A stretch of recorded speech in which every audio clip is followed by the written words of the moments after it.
Ustaz. Assalamualaikum warahmatullahi wabarakatuh. Doa sebelum wudu, apakah cukup baca bismillah atau baca doa sempurna bismillahirrahmanirrahim?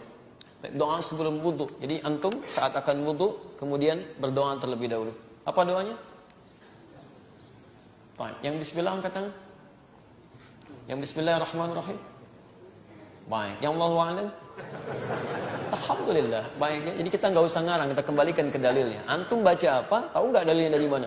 Jangan-jangan selama ini diamalkan nggak pernah tahu dalilnya gitu kan? Baik. Bacaan saat Anda akan berwudu, saya turunkan dalilnya ya. Saya turunkan dalilnya. Bismillah. Baik. Kita turunkan perintah Qur'annya dulu, baru teknis di hadisnya. Ya. Tentang wudu, ayat Qur'annya ada di Quran surah kelima Al-Maidah ayat yang ke-6, posisi paling kiri sebelah atas. Ini harus dilakukan. Kalau tidak dilakukan, salatnya bisa tidak sah berdasarkan hadis riwayat Al-Bukhari nomor hadis 135. Kemudian wudunya harus sempurna, jangan buru-buru ya, berdasarkan hadis riwayat Muslim nomor hadis 243 dari Umar bin Khattab radhiyallahu taala anhu. Kemudian cara memulainya ya, tadi Anda katakan dengan kalimat bismillah, itu ada di At-Tirmidzi nomor hadis 26. Redaksi yang sama ada di Abu Daud nomor hadis 101.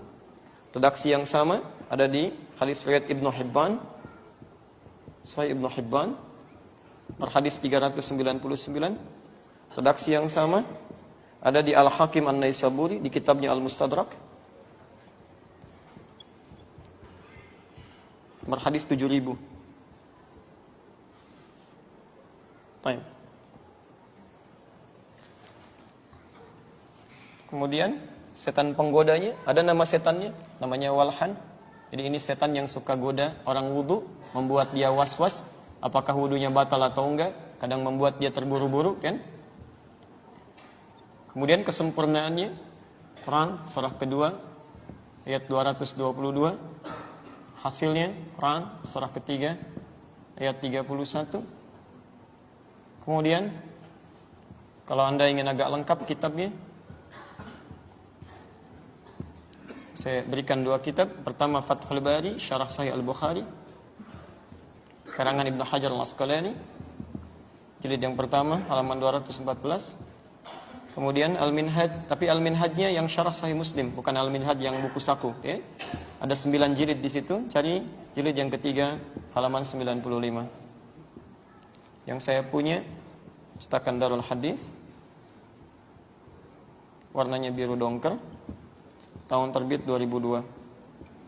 Ya, pas ya, satu papan tulis. Baik. Perhatikan teman-teman sekalian. Ya. Pertama kita mulai dulu dari kaidah wudu, kan?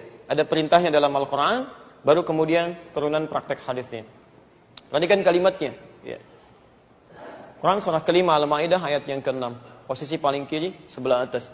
Ya ayyuhalladzina amanu idza qumtum ilas shalah faghsilu wujuhakum wa aydiyakum ilal marafiq wamsahu bi ru'usikum wa arjulakum ilal ka'bain, dan seterusnya ayat. Ya. Hei orang-orang yang telah menyatakan dirinya beriman kepada Allah Subhanahu wa taala, jika Anda ingin menunaikan salat dengan sempurna. Tolong garis bawahi penerjemahannya. Jika Anda ingin menunaikan salat dengan sempurna, faghsilu wujuhakum, maka mulailah berwudu dengan membasuh yang pokok. Ya, basuh wajah. Ya. Kalimat di sini seakan memberikan kesan bahwa orang-orang yang ingin salatnya sempurna, maka dia harus memulai dengan wudu. Jadi kalau ada seseorang memulai salat tanpa berwudu, maka salatnya tidak sah di situ. Tidak sempurna salatnya. Jelas di sini? Baik. Karena itu muncul hadis Nabi sallallahu alaihi wasallam diriwayatkan oleh Imam Al-Bukhari nomor hadis 135.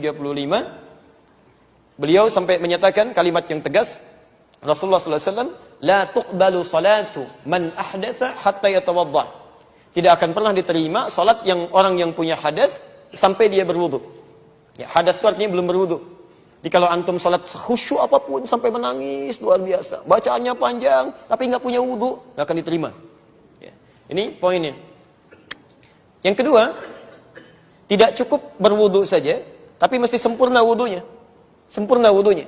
Bahkan Umar bin Khattab dalam hadis riwayat Muslim nomor hadis 243, sahabat Umar bin Khattab radhiyallahu taala anhu pernah mengisahkan, kata beliau, anna rajulan bahwa seorang lelaki kana yatawaddau adalah beliau sedang berwudu. Ya, ada seorang lelaki di zaman Nabi, seorang sahabat sedang berwudu, fataraka mawdhi'a dhufrin, maka dalam wudunya itu karena tergesa-gesa meninggalkan basuhan seujung kuku. Ya, di sebagian tempat wudunya, di kakinya. Jadi begitu dia mau membasuh, ya di kaki, kan? Tiba-tiba karena terburu-buru sebagian anggota wudunya tidak terbasuh, cuma seujung kuku saja. Ya. Fa'absarahu an-nabiy sallallahu alaihi wasallam, maka kelihatan oleh Nabi sallallahu alaihi wasallam tertinggal seujung kuku itu. Faqala lahu, maka Nabi sallallahu alaihi wasallam berkata pada orang ini, irji' fa ahsin wudu'aka. Irji' fa ahsin wudu'aka. Kamu balik lagi, ulangi lagi wudunya, sempurnakan. Ya, Anda bisa bayangkan, ya orang yang wudunya tertinggal sedikit saja, kata Nabi ulangi, enggak benar wudunya, sempurnakan. Apalagi yang enggak wudu. Paham sampai sini? Baik, bahkan ada orang yang sudah wudu selesai, kemudian maksa sholat, ada. Itu tidak saya tuliskan. Di Al-Bukhari nomor hadis 751, 757, di hadis Muslim nomor hadis 397, babul musifis sholat. Bab orang yang sholatnya bermasalah. Ya. Ini menarik ini. Saya sering ungkapkan hadis ini. Ja'a rajulun ilan Nabi sallallahu alaihi wasallam. Datang seorang lelaki pada Nabi sallallahu alaihi wasallam. Fadakhala ila al-Masjidin Nabawi, maka masuk ke masjid Nabi, namanya Khalad Az-Zuraiti.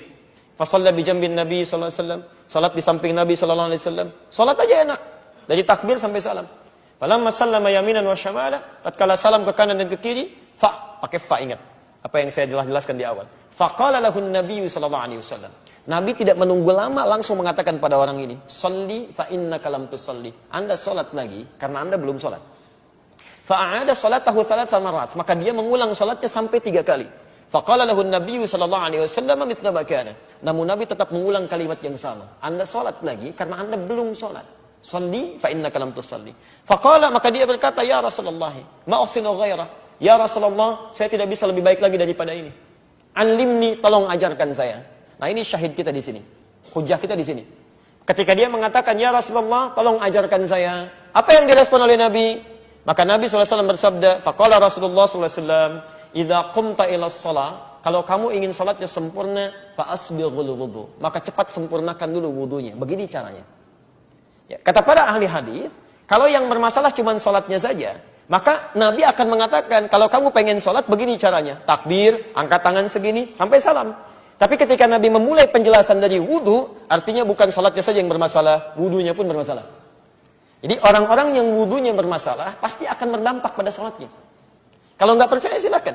Ya, anak Anda misalnya di rumah mulai balik wudu, sembarangan wudunya, asal basah saja, itu salatnya pun pasti akan kilat gitu. Wudunya cepat, salatnya kilat. Tidak percaya silakan. Ya. Begitu kucek, selesai ya. Allahu Akbar, belum 2 menit sudah. Ya. Kok sudah? Ya mah kan sudah hafal. Al-Fatihah berkali-kali dibaca. Dia banyak alasannya. Jadi hal seperti ini selalu berkait dengan yang lainnya. Nah, sekarang persoalannya ketika orang ini mengatakan, "Ya Rasulullah, tolong ajarkan saya." Lalu Nabi mengajarkan cara wudu, bagaimana cara memulainya.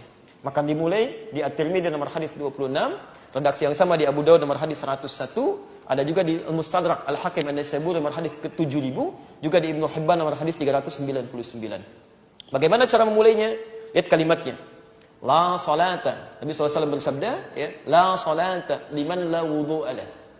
Tidak ada salat bagi orang yang tidak punya wudu.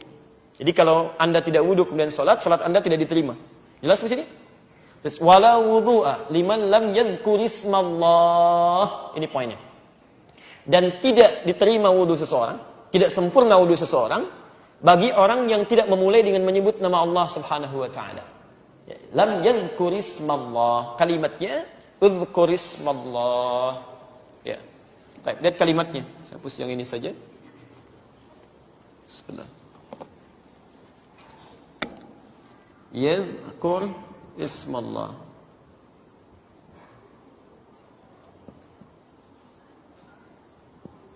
Taib, yadhkur ismallah. Jadi dalam memulai wudu ternyata diawali tidak hanya memulai dengan berkumur-kumur, tapi memulai dengan menyebut nama Allah Subhanahu wa taala.